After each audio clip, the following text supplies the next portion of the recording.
نحمدہ ونصلی ونسلم علی رسولہ الکریم، اما بعد۔ میں نے ویڈیو میں بتایا کہ اجتماع کب سے کب تک ہوگا، دعا کس وقت ہوگی۔ تو ایک صاحب کا فون آیا، پوچھنے لگے دعا مولانا طارق جمیل صاحب فرمائیں گے۔ میں نے کہا کہ اجتماع کی ترتیب یہ ہوتی ہے کہ جس دن سے اجتماع شروع ہو رہا ہوتا ہے اسی دن اعمال کا مشورہ ہوتا ہے کہ کس وقت کا بیان کون کرے گا۔ اسی طرح اجتماع کی دعا کی جو ترتیب ہوتی ہے وہ بھی اسی دن طے ہوتی ہے، اس لیے کوئی پکا نہیں کہا جا سکتا کہ کون دعا کروائے گا۔ باقی جہاں تک مولانا طارق جمیل صاحب کا تعلق ہے کہ ان کا بیان ہوگا یا نہیں ہوگا، تو اس پر کوئی پکی بات نہیں کہی جا سکتی، کیا پتہ ان کا بیان ہو بھی جائے۔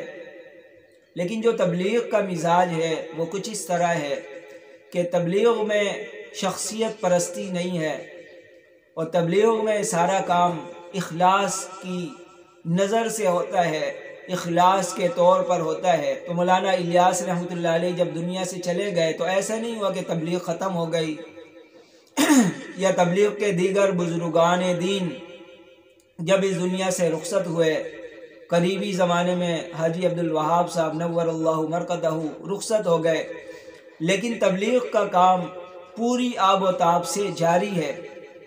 اس لیے تبلیغ کے مزاج کو سمجھنے کی کوشش کریں۔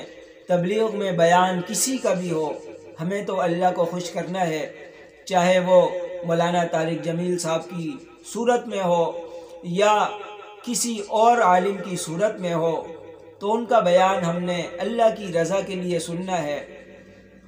بیان مزے کے لیے نہیں ہوتا کہ صرف مزہ ہے، بلکہ بیان کا تعلق عمل سے ہوتا ہے۔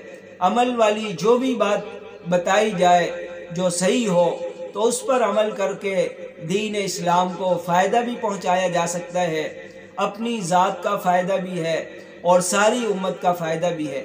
اس لیے اگر مولانا طارق جمیل صاحب کا بیان ہو تب بھی ضرور شرکت کریں، اور اگر بیان نہ ہو تب بھی شرکت کریں، اس لیے کہ مقصود اللہ کو راضی کرنا ہے، اور اللہ راضی اسی وقت ہوں گے جب دین کے تقاضوں کو پورا کیا جائے گا اور اللہ کی رضا کے لیے اجتماع میں اور تبلیغ میں شرکت ہوگی۔